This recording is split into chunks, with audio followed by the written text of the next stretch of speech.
கர்த்தருக்கு ஸ்தோத்திரம். இந்த நாள் தேன் துளி நிகழ்ச்சியிலே உங்களை நான் மீண்டும் சந்திப்பதில் அதிக மகிழ்ச்சி அடைகிறேன்.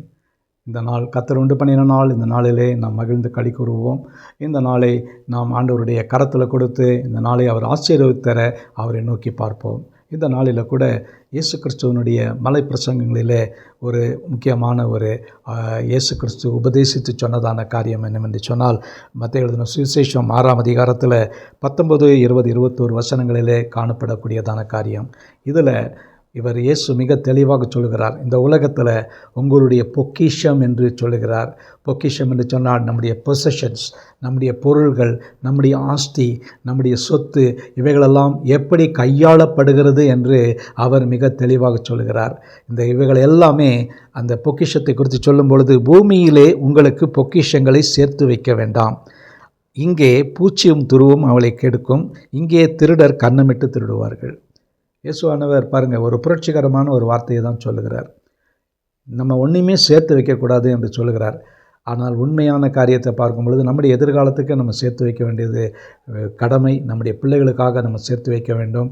நம்முடைய எதிர்காலத்தினுடைய இந்த ப்ராவிடென்ட்னு சொல்லுவார், ப்ராவிடென்ட் ஃபண்ட், அவைகளெல்லாம் நமக்கு மிக மிக அவசியம்.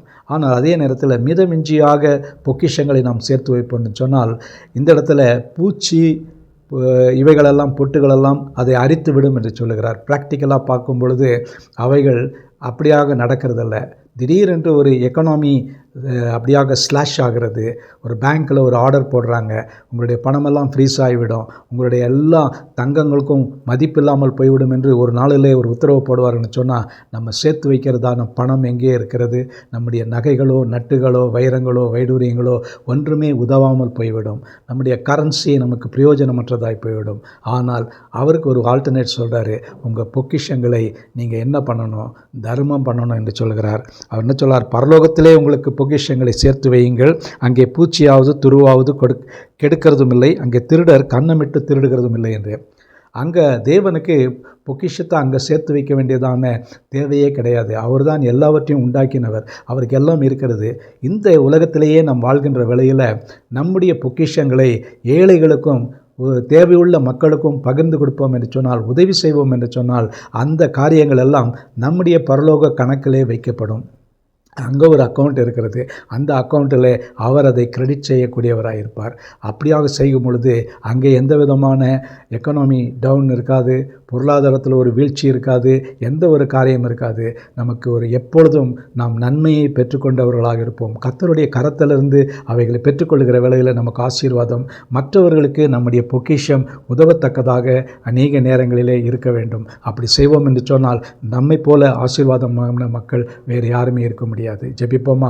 நல்ல ஆண்டவரே, நன்றியோடு துதிக்கிறோம், ஸ்தோத்திரிக்கிறோம். ஆண்டவரே, இந்த உலகத்தில் நாங்கள் சம்பாதிக்கிறதான பொக்கிஷங்கள், பொருட்கள், இவைகளை குறித்து வேதத்தில் மிக தெளிவாக சொல்லியிருக்கிறது ஐயா. நீரே உம்முடைய வார்த்தையில் மிக தெளிவாக போதனையை கொடுத்திருக்கிறீர். எங்களுக்கு பொருள் தேவை, எங்களுக்கு ஒரு வீடு தேவை, எங்களுக்கு ஒரு வாசல் தேவை, எல்லாமே தேவை ஐயா. ஆனால் அவைகளை அதிகமாக போகின்ற வேளையில் மற்றவர்களுக்கு உதவி செய்ய முடியாத நிலையில் அந்த பொக்கிஷம் சேர்த்து வைக்கப்படும் பொழுது பிரயோஜனமற்றதாய் மாறிவிடுது. அதுக்கு பதில் மற்றவர்களுக்கு தர்மம் செய்து அதை பரலோக கணக்கிலே வைக்கும் பொழுது அது எங்களுக்கு ஆசீர்வாதமாக இருக்கும் ஐயா. அதை நீர் உணர்த்தினதற்காக ஸ்தோத்திரம், உடைய வல்லமை உள்ள வார்த்தைக்காக ஸ்தோத்திரம். அது எங்களிலே கிரியை செய்ய உதவி செய்யுங்க. மீட்பர் இயேசுவின் நாமத்தில் ஜெபிக்கிறேன் நல்ல பிதாவே, ஆமேன், ஆமேன். கர்த்தர் உங்களை ஆசீர்வதிப்பாராக. இந்த நாள் உங்களுக்கு மகிழ்ச்சியான ஒரு நாளாக அமையட்டும்.